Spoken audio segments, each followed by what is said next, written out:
Welcome to English classes. पिछले कुछ class में हम लोग डिस्कस कर चुके हैं कि वर्ब किसे कहते हैं, वर्ब की कितनी शक्लें होती हैं और वर्ब के टाइप्स के बारे में कि वर्ब की कितनी किस्में हैं। और उम्मीद है कि आप वर्ब को पहचान भी गए होंगे, समझ भी गए होंगे कि वर्ब किसे कहते हैं।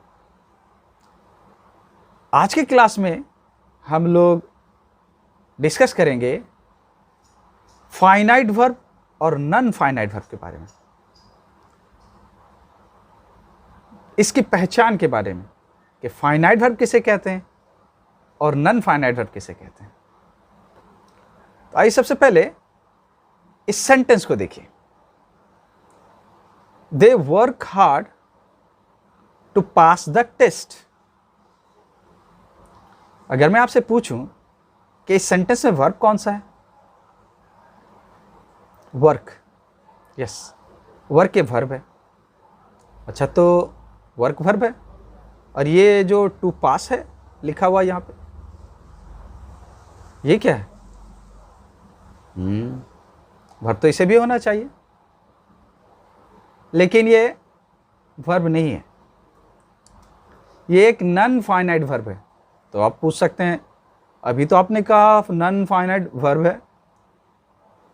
जी हाँ, इसी फर्क को हम लोग को समझना है कि फाइनाइट वर्ब और नॉन फाइनाइट वर्ब। अगर सेंटेंस में कहा जाए कि वर्ब कौन सा है तो इसका मतलब होता है फाइनाइट वर्ब। जैसे कि एक एडवर्टीजमेंट हम लोग टीवी पर देखा करते थे, आमिर खान का एक एडवर्टीजमेंट था, तो वो कहता था, कोका कोला का एक एडवर्टीजमेंट था शायद, वो कहता था ठंडा मतलब कोका कोला। ये बिना टेरेस की बिल्डिंग, फूडू का एन बम, हाँ? तेरे ठंडा मांगने क्या ला रहा है भाई? लेकिन ठंडा ही तो है। अबे फ्लावर पॉट, ठंडा मतलब कोका कोला, समझा? ओह, ठंडा मतलब कोका कोला। हाँ, अब बोल, ठंडा मतलब कोका कोला। ठंडा मतलब कोका कोला। हाँ, ठंडा मतलब कोका कोला। हाँ। ठीक उसी तरह अगर सेंटेंस में आपसे पूछा जाए कि वर्ब कौन सा है, तो वर्ब का मतलब फाइनाइट वर्ब। फाइनाइट वर्ब भी एक्चुअल वर्ब होता है।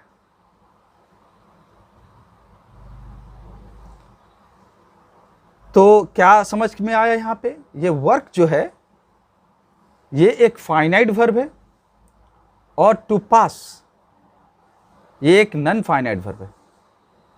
तो सवाल ये होता है कि इसकी पहचान कैसे करें कि ये फाइनाइट वर्ब है, ये नॉन फाइनाइट वर्ब है। फाइनाइट वर्ब एक ऐसे वर्ब को कहते हैं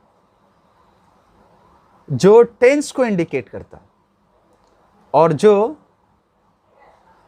सब्जेक्ट के नंबर और पर्सन के हिसाब से अपने फॉर्म्स को भी चेंज करता है। यानी कि फाइनाइट वर्ब टेंस और सब्जेक्ट के नंबर और पर्सन के मुताबिक अपने फॉर्म्स को बदलता है। ठीक उसके उल्टा non finite verb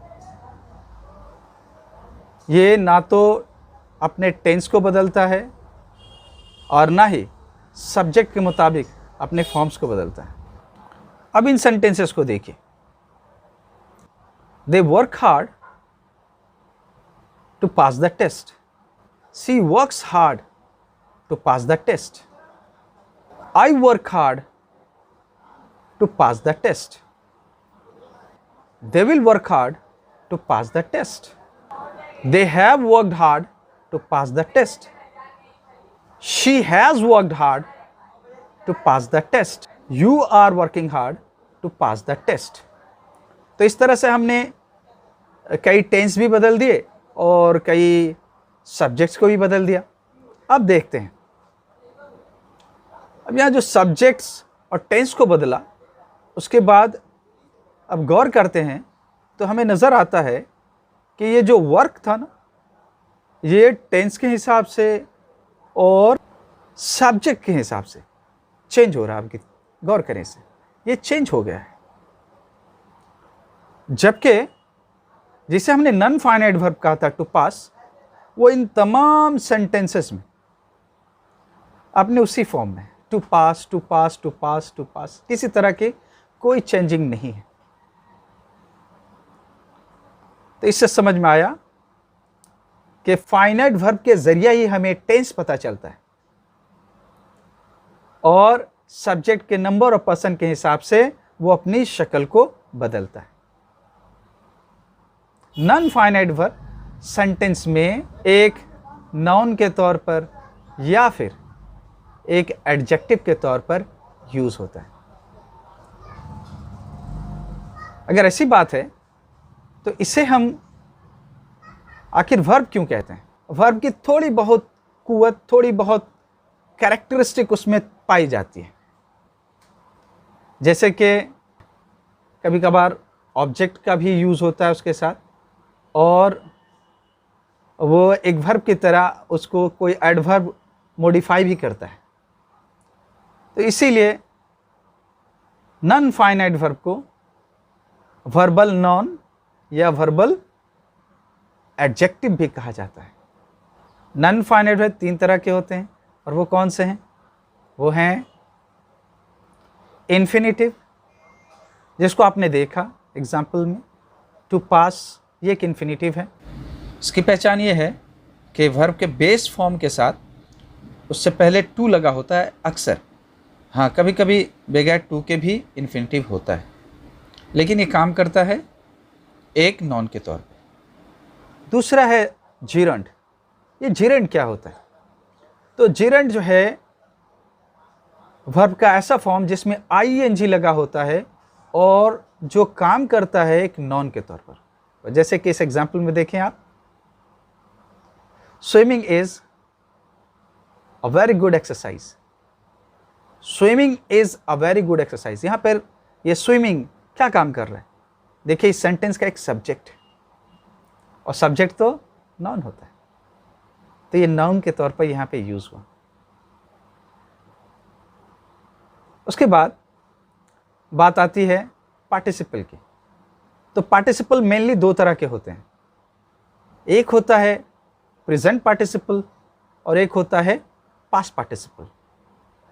past participle verb का 3rd फॉर्म है, और प्रेजेंट पार्टिसिपल क्या है? वो वर्ब का आईएनजी फॉर्म जो यूज होता है सेंटेंस में एज एन एडजेक्टिव।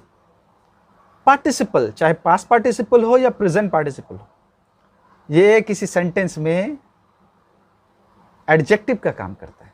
एग्जाम्पल्स में देखें, I like boiled eggs. I saw her boiling the eggs. हालांकि जीरंड और पार्टिसिपल दोनों का फॉर्म जो होता है वर्ब का आईएनजी फॉर्म होता है, लेकिन दोनों में एक बड़ी फ़र्क ये है कि जीरंड जो है वो एक नाउन के तौर पे काम करता है, जबकि पार्टिसिपल, प्रेजेंट पार्टिसिपल एक एडजेक्टिव का काम करता है। और एक बात याद रखें कि यही पार्टिसिपल अगर किसी हेल्पिंग वर्ब के साथ होता है तो ये फाइनाइट वर्ब में चेंज हो जाता है, तब वो नॉन फाइनाइट नहीं रहता। जैसे कि she is boiling the eggs, she has boiled the eggs.